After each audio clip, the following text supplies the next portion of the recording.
Hello everyone, कैसे हैं आप सभी। आज मैं आप सबको मेरे गणपति जी से मिलवाती हूँ।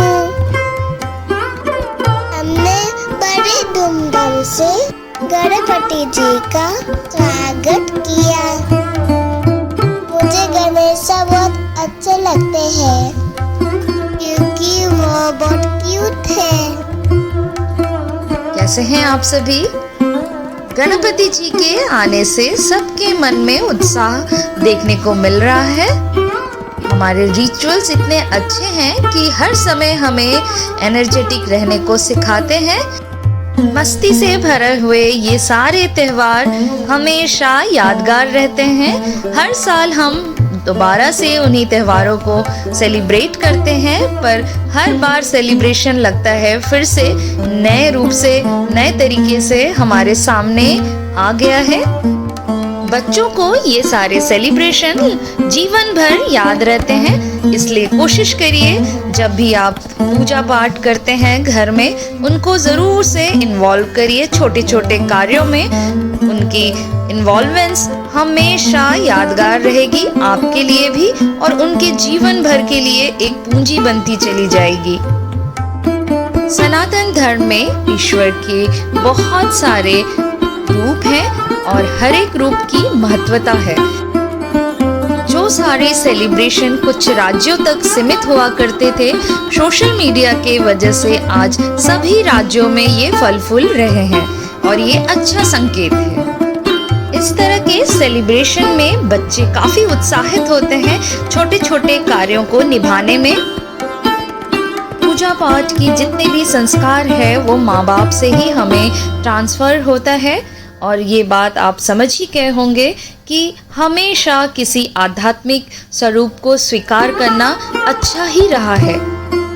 व्यस्तता यानी कि बिजी लाइफ का एक्सक्यूज देकर हम इन सब चीज़ों से काफ़ी दूर हो रहे हैं। हमें आवश्यक है इन चीज़ों को अपनाने की।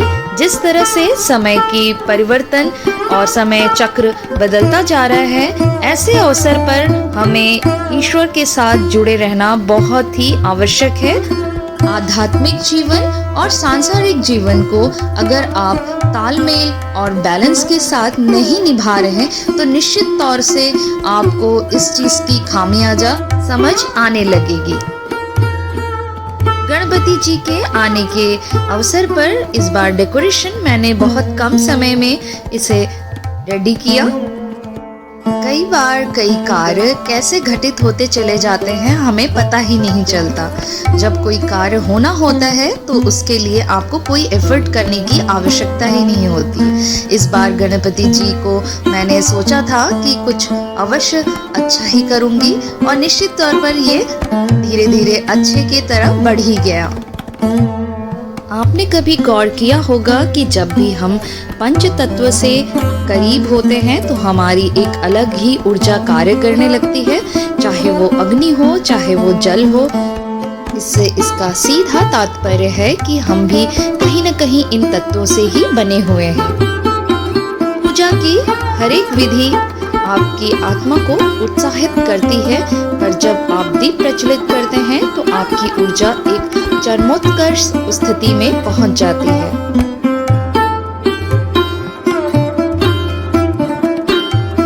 मैंने धीरे धीरे ये बात सीखी कि पूजा से पहले थोड़ी बहुत तैयारी करनी आवश्यक हो जाती है, जिससे आपको पूजा कार्य में बहुत ज़्यादा संतुष्टि मिलती है।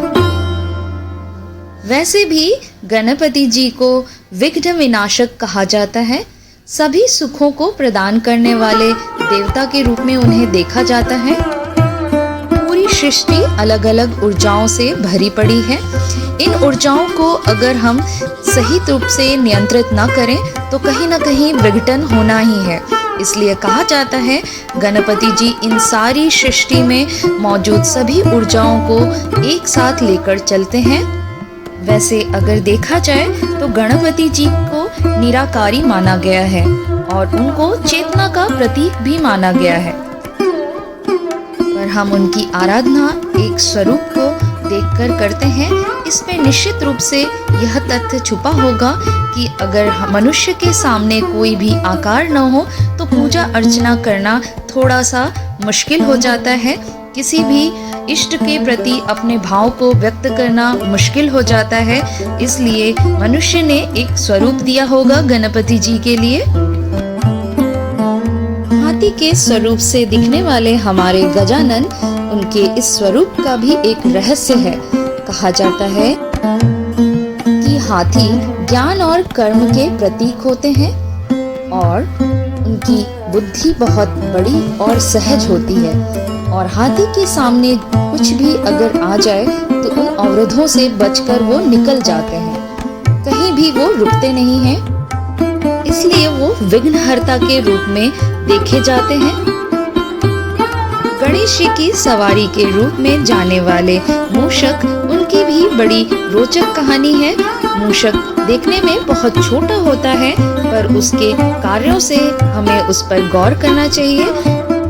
चूहा अपनी बड़ी बड़ी बाधाओं को कुतर कुतर कर उसे समाप्त कर देता है। अगर समाज में बहुत ज्यादा अज्ञानता मौजूद है, उस अज्ञानता को आप छोटे से ज्ञान से भी भर सकते हैं। ज्ञान का छोटा सा स्वरूप ही फैलकर अज्ञानता को दूर करने में सक्षम है। आज की आवश्यकता ये है कि हम लोगों को अपने आध्यात्मिक जीवन के बारे में वास्तविक तथ्यों को बताएं, क्योंकि आज समाज इतना उन्नत हो चुका है कि वो कर्म कांडों पर विश्वास नहीं रखता, बल्कि प्रमाणों को साक्ष्य मानकर चीजों को स्वीकार करता है। इसलिए हमें वैज्ञानिक तथ्यों के आधार पर चीजों को बतानी चाहिए। एक उन्नत समाज उन्नत संस्कृति का स्वरूप मानी जाती है। अगर समाज में ऐसा वर्ग मौजूद है जो कि आध्यात्मता को अभी भी स्वीकार नहीं करती या उस पर विश्वास नहीं रखती, तो निश्चित तौर पर मेरा मानना है कि हमारे समाज में कुछ तो ऐसा विघटित हुआ है जिससे हमारी एक रिच कल्चर और हेरिटेज और उसकी वैज्ञानिक गुण और वैधिकता समाज तक सही प्रकार से पहुंचाई नहीं गई है। एक सुंदर समाज एक संतुलित समाज ही होता है। आप एक अच्छा उदाहरण देख सकते हैं। आज जितने भी वैज्ञानिक हैं, चाहे वो डॉक्टर हैं, वो सारे अपने आध्यात्मिक जीवन से जुड़े हुए हैं। इस नए दौर में आध्यात्मिक जीवन की महत्वता बहुत ज्यादा बढ़ गई है।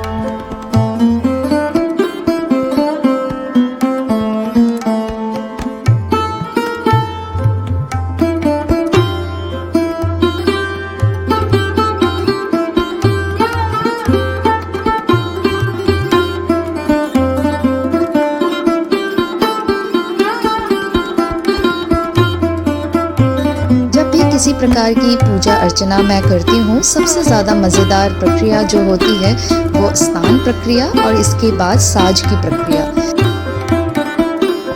इस प्रक्रिया को करते वक्त मुझे बहुत मज़ा आता है।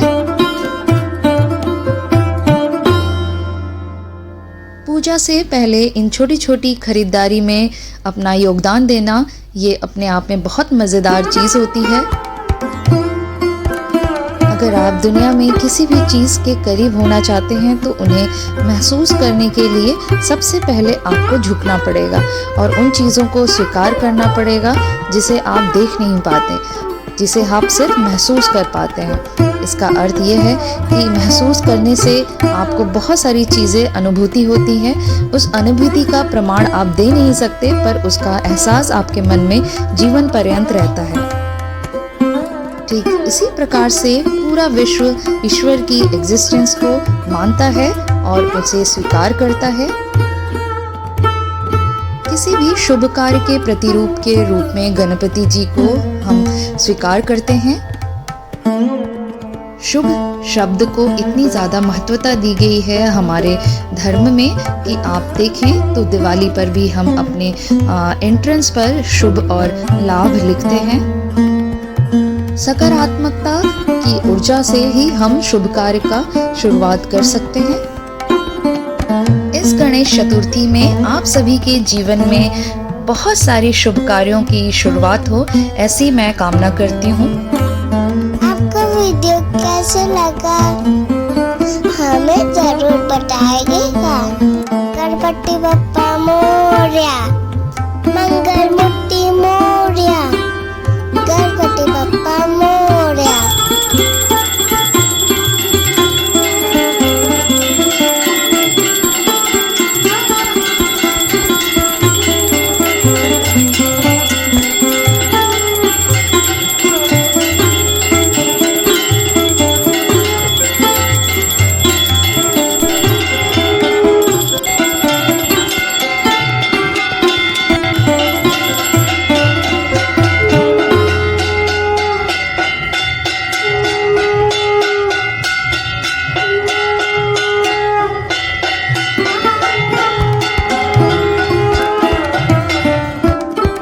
अंत तक बने रहने के लिए आपका बहुत बहुत शुक्रिया। मिलते हैं फिर और एक इंटरेस्टिंग वीडियो के साथ। तब तक अपना बहुत ख्याल रखिएगा, खुश रहिएगा, मस्त रहिएगा।